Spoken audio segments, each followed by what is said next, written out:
You are listening to the Intelligent Vocalist Podcast, episode 80.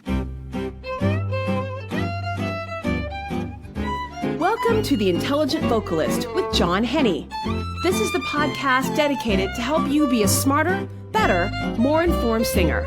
And now, your host for the Intelligent Vocalist, John Henny.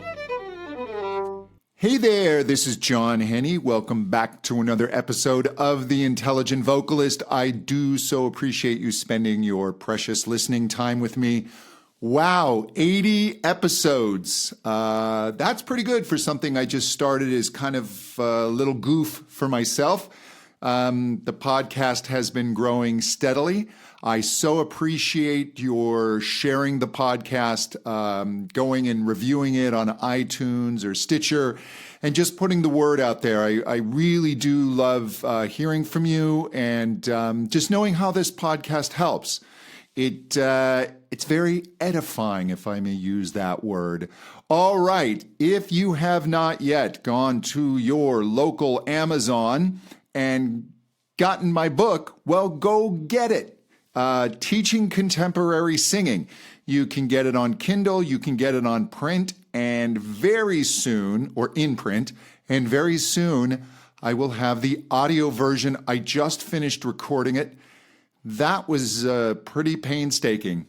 That took much more work than I thought. And what I had to do, where I record this podcast, at my music academy, I actually have a little recording studio. And so I just set up the mic and I go ahead and talk away.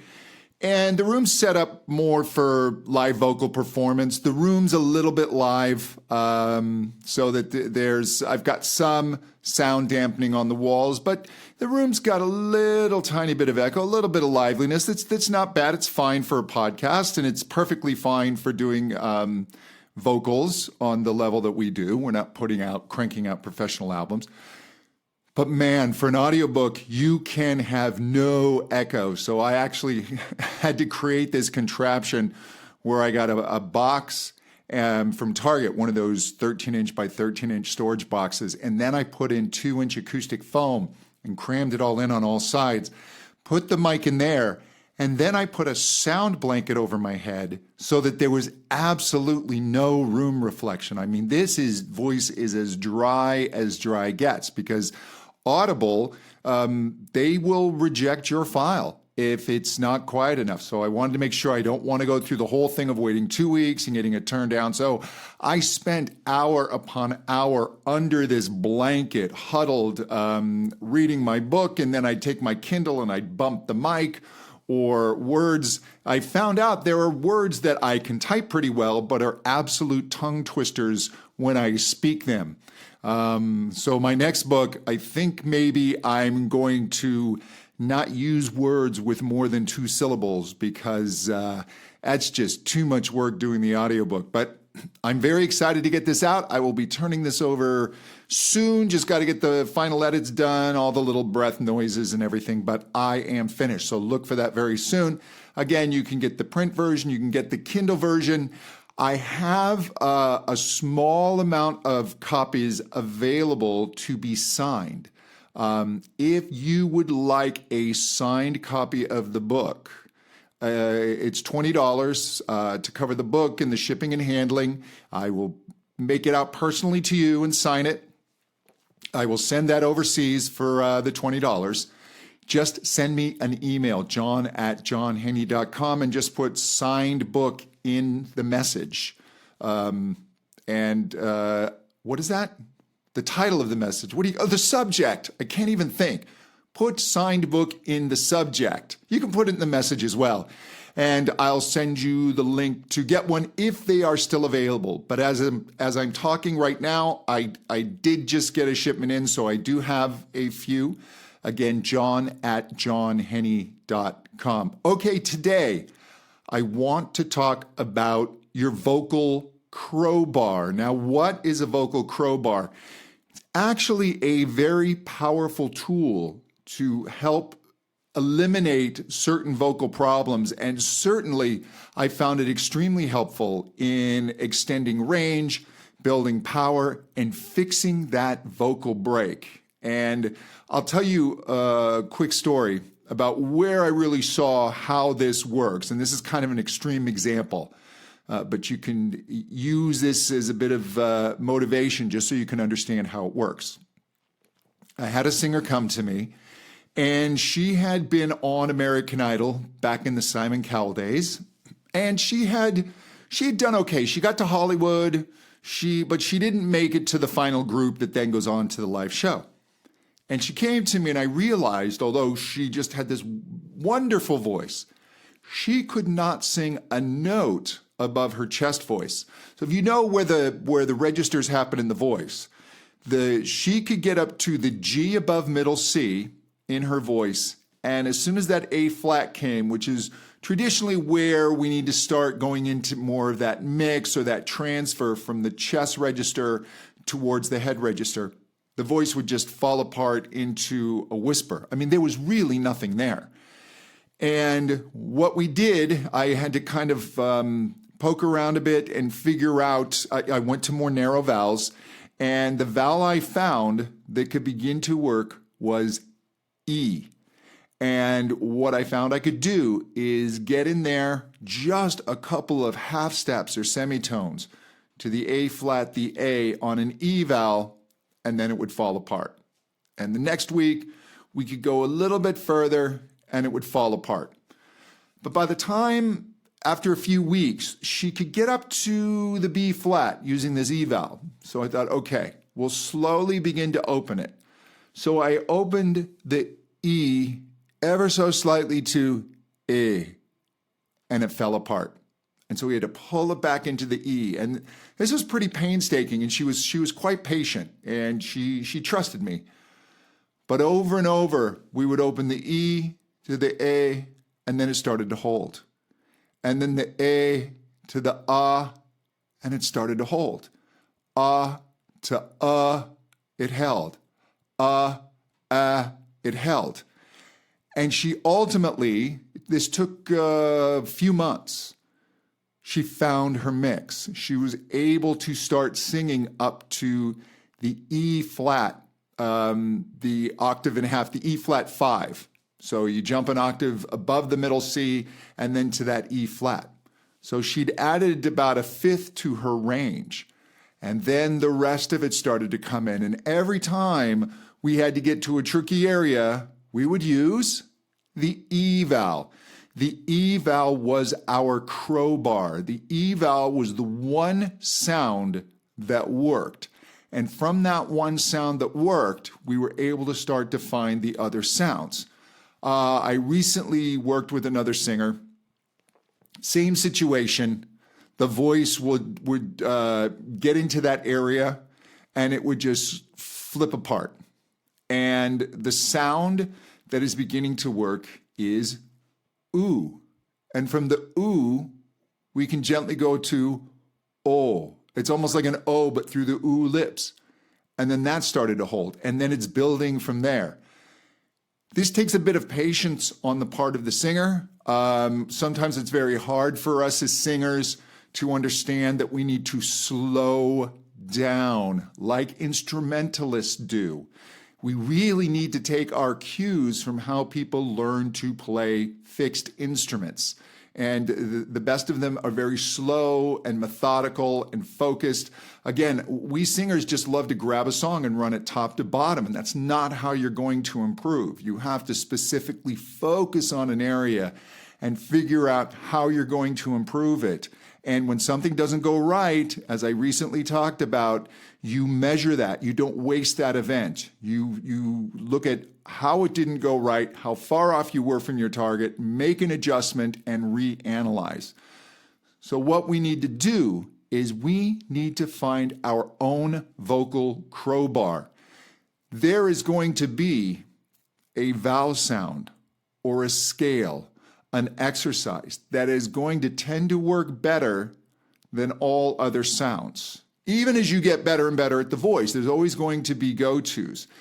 And sometimes what we want to do is just get frustrated because it's, oh, great, an E's working, but I can't sing a song of just all E's. And that's the wrong way to look at it.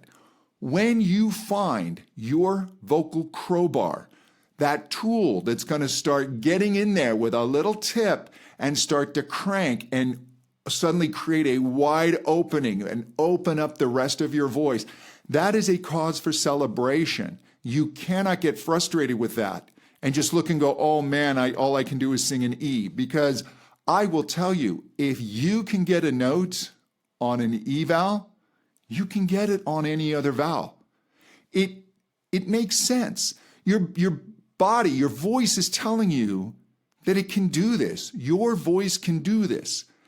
The muscles can pull and stretch, and we can get up to pitch, and it will hold and hold back the air and compress it. The system will work. It's just not going to work on everything yet. And then what you need to do is you don't want to just say, let's say it's the oo. You don't want to jump from an oo to an ah. That's too far of a jump. That's not how crowbars work.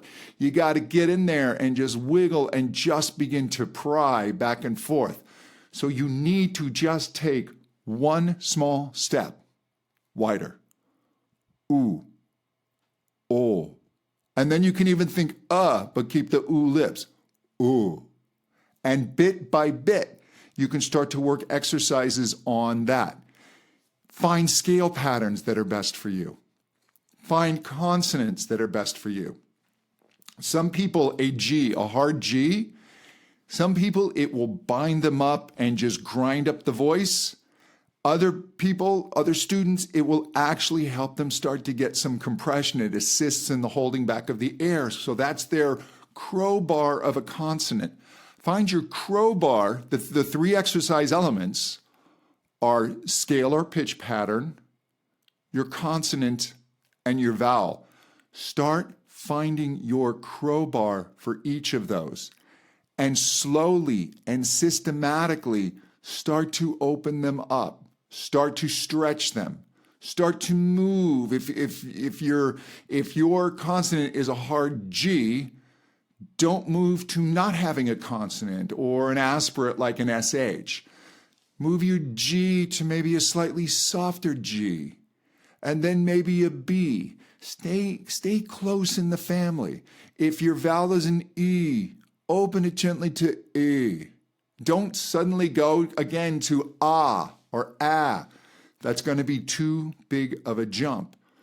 If some of us have trouble with the more closed vowels, the oo and the E, so maybe an ah works better. For me, my crowbar was mum was a great crowbar for me on the the 1.5 scale, octave and a half. For some people, slightly exaggerated sounds like that little bratty nay, nay, nay, nay. That little edgy sound can be a bit of a crowbar. And then what you can do is just start to back off the exaggeration from nay to nay to nay. So nay, nay, nay, nay becomes nay, nay, nay, nay becomes nay, nay, nay, nay. And you get closer and closer to the finished sound. But don't jump from nay, nay, nay, nay to nay, nay, nay, because you might just fall apart. You're not quite ready for it. Take your nervous system on little steps. Stay with the familiar. Stay with what's working. When you go to a song, when you're struggling in a song, use your crowbar. Whatever the melody is, substitute the crowbar. All right? So if you're singing And I Will Always Love You, and you're struggling, you can, go to a sound that's going to help give you success. Do it on the mum, do it on the gi, whatever it is, the nay, and then sneak back into the text. And let's say it starts working, but there's only one word that's still giving you trouble, that's either wanting to grab or fall apart. Then you use the crowbar just on that word. Use baby steps. This all needs to make sense. Don't just practice blindly. Don't just try things. Your time, your practice time is very, very precious.